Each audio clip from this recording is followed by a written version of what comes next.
Olá! Nos episódios anteriores, vocês acompanharam entrevistas, depoimentos com franqueados, franqueadores, profissionais que prestam serviços às redes de franquia. E a partir de agora, todas essas entrevistas, depoimentos estarão com mais detalhes no nosso blog, Mundo das Franquias. Você pode acessar e vai encontrar lá mais informações sobre esse universo do franchising. Para finalizar essa etapa, hoje vou falar um pouco sobre o que a gente chama de franquialês, que seria o que? A linguagem do franchising. Vou falar um pouco sobre os principais elementos que compõem o universo do franchising. Bom, quando você se interessa por uma franquia, a primeira coisa que você faz é você entrar em contato com essa rede de franquia, com essa franqueadora. Então tá aí, franqueadora. Franqueadora é aquela empresa que ela coloca a sua marca no mercado através do sistema de franchising, buscando franqueados, expandir o seu negócio através de franquias, né? Então a franqueadora é aquela empresa que formata o seu negócio no sistema de franquias. Franqueado é aquele que compra uma franquia dessa franqueadora, né? Então esses são os principais, vamos dizer assim, os players, franqueadores e franqueados. E como é regida a relação entre franqueadores e franqueados? Bom, a primeira coisa, entre os dois, existe o quê? Um contrato de franquia. Esse contrato de franquia, ele é obrigatório, ele é regido por uma lei, a Lei das Franquias, a Lei 8955 de 94, né? Que regulamenta o franchising no Brasil. Por sinal, o Brasil é um dos únicos países do mundo que tem uma lei específica que rege todo o sistema de franchising. Então, franqueador e franqueado assinam entre si um contrato de franquia. Normalmente, esse contrato de franquia ele é assinado entre a pessoa jurídica do franqueador e a pessoa física do franqueado. Então, quando o franqueado vai comprar uma franquia, ele não precisa abrir uma empresa primeiro. Não, ele faz em nome dele e depois tem um tempo que está determinado no contrato, que varia de 60 a 90 dias, que vai ser o tempo que? Para ele definir um ponto, quando é o caso, uma escolha de ponto, onde ele vai montar a sua franquia, a sua empresa, e abrir, né, juridicamente a sua empresa, com seu CNPJ, alvará e tudo mais. Então o contrato de franquia ele é assinado entre a pessoa jurídica da franqueadora e a pessoa física do franqueado. Mas até a gente chegar a esse ponto de assinar o contrato, existem algumas etapinhas anteriores e alguns documentos que é necessário e é legal esclarecer aqui para vocês. Então, um candidato à franquia, então antes de ser franqueado, quando ele é candidato, como é que ele chega numa franqueadora? Normalmente através do site, da própria franqueadora, através de feiras, às vezes guias e anuários de franquia que são vendidos em livrarias, em bancas de revistas, né? Por indicação, às vezes por uma placa, por uma identificação própria, às vezes uma franquia ele vê ali uma plaquinha dizendo sobre, olha, quer levar nossa franquia para a sua cidade, estamos abertos, e entre em contato por e-mail, por telefone, diversas maneiras. Normalmente o que acontece a partir daí, a partir desse contato do candidato junto à franqueadora? A franqueadora retorna encaminhando uma apresentação, normalmente um PowerPoint, no máximo umas 15 telas, ou um link com um pequeno vídeo, né? Alguma coisa, fazendo essa apresentação comercial do negócio, mostrando as principais vantagens, alguns valores já ali que são passados, né? Sobre, por exemplo, a taxa de franquia, royalties, algumas características, alguns pré-requisitos. Então, normalmente se manda uma apresentação e se encaminha também para esse candidato um formulário de pré-qualificação. Às vezes chamam de FP, que é Formulário de Pré-Qualificação, onde ali vão estar todos os dados cadastrais do franqueado, do candidato então a franqueado, mas também algumas informações a respeito de hábitos de vida, experiência anterior no franchising, conhecimento sobre o sistema de franchising, né? Mas também hobby, famílias, afinidades, né? Questões desse tipo também, não é apenas um formulário cadastral.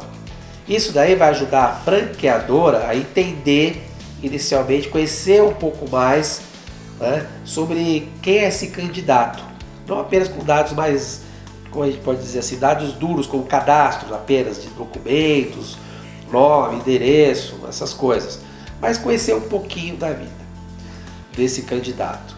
A partir daí, então normalmente se marca uma reunião que pode ser presencial ou online. Hoje já se faz muita reunião com candidatos através do Skype, através da internet.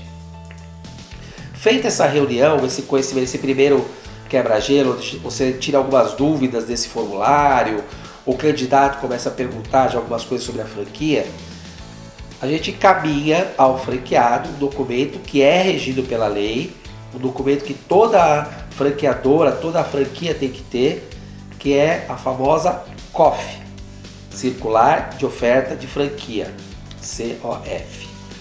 A COF, ela é um documento técnico e comercial ao mesmo tempo.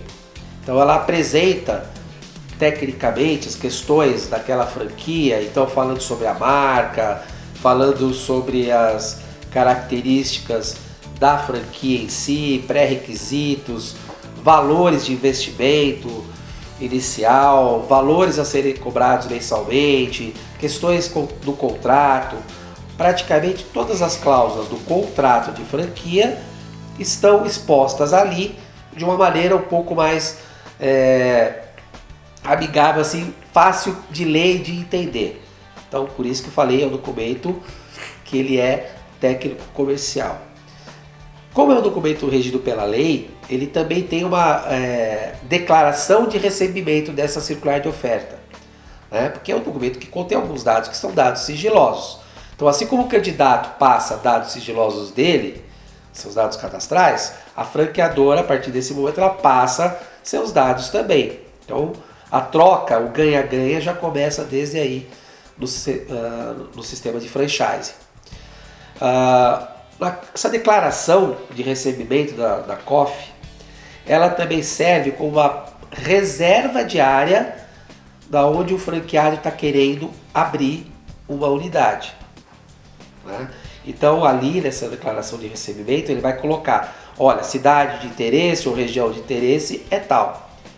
E por esse documento ele tem uma prioridade de 10 dias mínimo reservado para ele. Então, se surgir um outro interessado na mesma região, quem tem a prioridade é quem por anterioridade, ou seja, quem primeiro chegou e manifestou interesse por aquela região. Ao mesmo tempo, esses 10 dias que ele tem de prioridade, são 10 dias que vai ser necessário para ele tirar todas as suas dúvidas junto à franqueadora a respeito de cláusulas do contrato, essas informações que estão expostas ali na circular de oferta de franquia, tudo mais. Então, ninguém, na verdade, pode vender uma franquia sem ter antes permitido ao candidato ficar pelo menos 10 dias avaliando, estudando, tirando suas dúvidas a respeito desses todos esses documentos, principalmente a circular de oferta de franquia e o contrato de franquia. Então, vimos lá, franqueadora, franqueado, circular de oferta de franquia e o contrato de franquia. Então, no contrato também vão estar, como eu falei, as cláusulas que foram expostas anteriormente ali na circular de oferta, com muito mais detalhe, né? Com muito mais, vamos dizer assim, abrangência. Né? No contrato de franquia, também ali se fala a respeito da taxa de franquia, ou taxa inicial de franquia, que é o que? É a taxa de adesão ao sistema. Quando você compra uma franquia, né, você paga essa taxa de franquia, que é o que? É a licença de uso da marca para uma determinada região por um determinado período de tempo, que varia de 3 a 5 anos. Né? Em média, a maioria das redes de franquia, o contrato de franquia, ele vale por 5 anos. Essa taxa de franquia normalmente é um valor financeiro maior, né?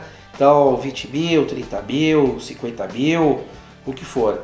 Ela é paga na data de assinatura do contrato, né? Ela vale, o que representa? Então, a licença de uso, né, dessa marca naquela região por um período de tempo, o repasse da metodologia, know-how, tecnologia, né, esse suporte inicial para escolha de ponto, para pré-inauguração, inauguração, os manuais da franquia, o recebimento.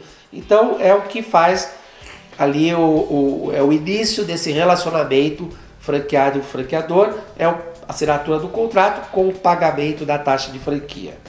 Então a taxa de franquia ela é paga uma vez só na data de assinatura do contrato. Quando se vence o contrato de franquia, normalmente não se cobra uma nova taxa de franquia, mas o então franqueado vai ter que cumprir alguns pré-requisitos, né? Ali que variam de rede para rede. Então pode ser desde ter cumprido todos os seus objetivos, atingindo as metas da franqueadora, não estar inadimplente com nenhum fornecedor ou com a própria franqueadora. Então, normalmente, olha, contrato de franquia de 5 anos, tá tudo em ordem. Renova por mais 5 com a assinatura do novo contrato e aí vai.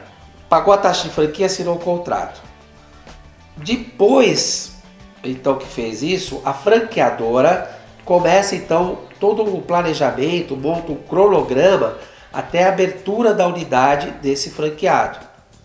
Então, esse cronograma vai desde, então, suporte na escolha do ponto comercial, quando é o caso do ponto comercial, suporte na parte arquitetônica do projeto arquitetônico, orientações a serem dadas a respeito disso, os treinamentos iniciais, tanto do franqueado, quanto eventualmente da equipe do franqueado também, né?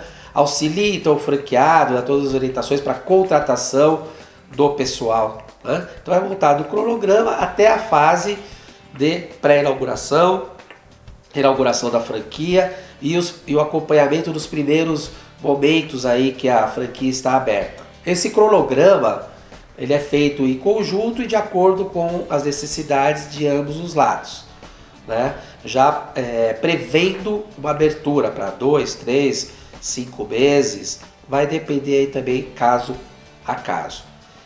Durante esse tempo, então, vão se acompanhando esse cronograma, franqueado e franqueador vão ter um relacionamento mais intenso até a fase pré-inauguração, né? A partir do momento que se inaugura uma franquia, ou seja, que ela abre as portas ao público ou que começa a funcionar, a partir daquele momento, então o franqueado está sujeito à cobrança de royalties. Royalties, o que são os royalties? O royalties é uma taxa cobrada mensalmente do franqueado. Algumas redes até nem cobram, mas normalmente, a maioria, mais de 90% das redes cobram a taxa de royalties mensais, que ela serve o quê? Para que a franqueadora continue dando suporte ao franqueado, né? Possa manter a sua estrutura, né? Franqueadora, para dar esse suporte, para desenvolver novos produtos, novos serviços, né? Então os royalties eles remuneram a franqueadora nisso daí, para esse acompanhamento, né, depois mensal do franqueado. E como é que os royalties são cobrados? Os royalties normalmente eles são definidos como sendo um percentual do faturamento bruto daquela unidade. Mas também pode ser um valor fixo por mês, pode ser um percentual sobre as compras ou até mesmo uma composição de valores, né? Um valor fixo mais o percentual das vendas ou da compra, mas a maioria é um percentual sobre o faturamento bruto. Então são os royalties.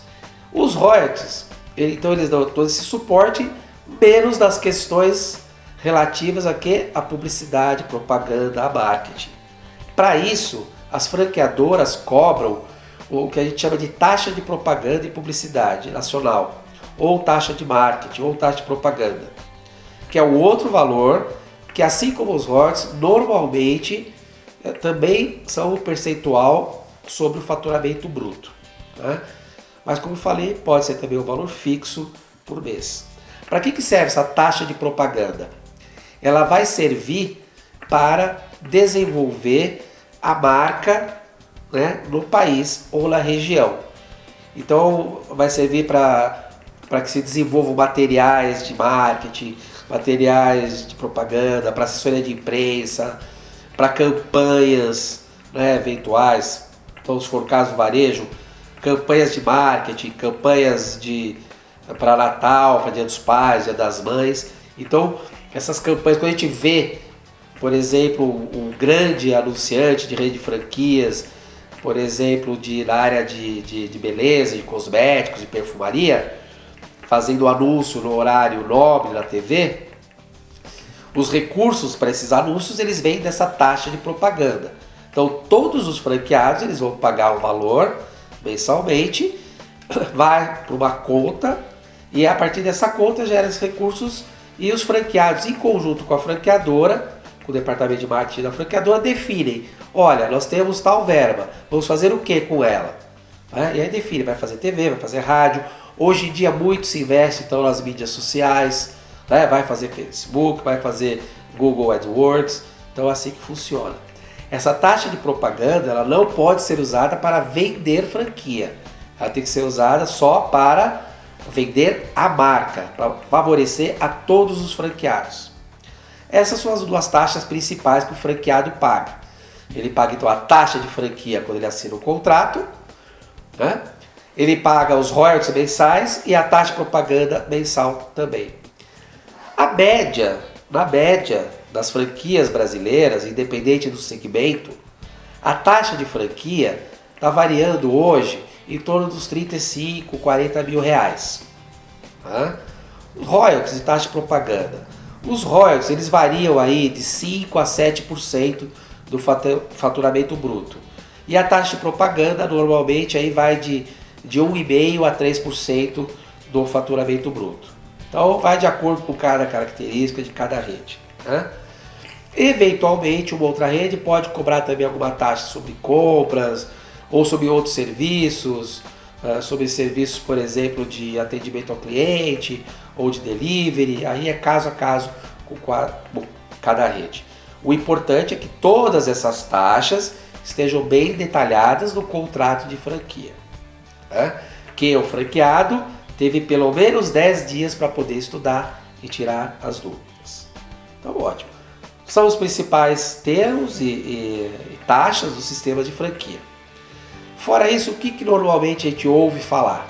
Bom, a gente ouve falar muito na ABF. O que é a ABF? Associação Brasileira de Franchising, que é uma entidade representativa das franqueadoras brasileiras, que hoje é uma das mais importantes do mundo. É ela que organiza algumas das principais feiras, inclusive a maior feira de franquias do mundo, que ocorre todo ano em São Paulo, no mês de junho. É a ABF. As redes de franquia não precisam ser obrigadas a se associar à ABF, mas é uma vantagem, porque a ABF ela exige padrões de qualidade, ela dá suporte, ela dá apoio, então acaba qualificando a franquia que é associada a ela. Para se associar, a rede de franquia precisa então estar com toda a documentação dela em ordem, os documentos da franquia em ordem e ter pelo menos aí uma franquia vendida e em operação já há pelo menos um ano. Então, às vezes a gente vê, para fazer uma pesquisa aí na internet, para ver novas redes e tudo mais, a gente vê, mas essa rede não é associada à BF. Não quer dizer que ela não seja associada, que não é uma rede de franquia que seja confiável. Não, às vezes é uma rede nova, não é porque ela é nova que ela não foi formatada de uma maneira dentro da lei, uma maneira eficiente, às vezes até mais do que outras, porque ela pegou muito de conhecimento de mercado de outras marcas de sucesso. Exemplos positivos e às vezes até negativos também. Bom, finalizando, esses são os principais termos. Você vai poder, então, a partir de agora, visitar o nosso blog mundodasfranquias.com.br, onde você vai ter informações mais detalhadas sobre tudo que nós vimos em todos esses episódios anteriores. Agradeço e até a próxima.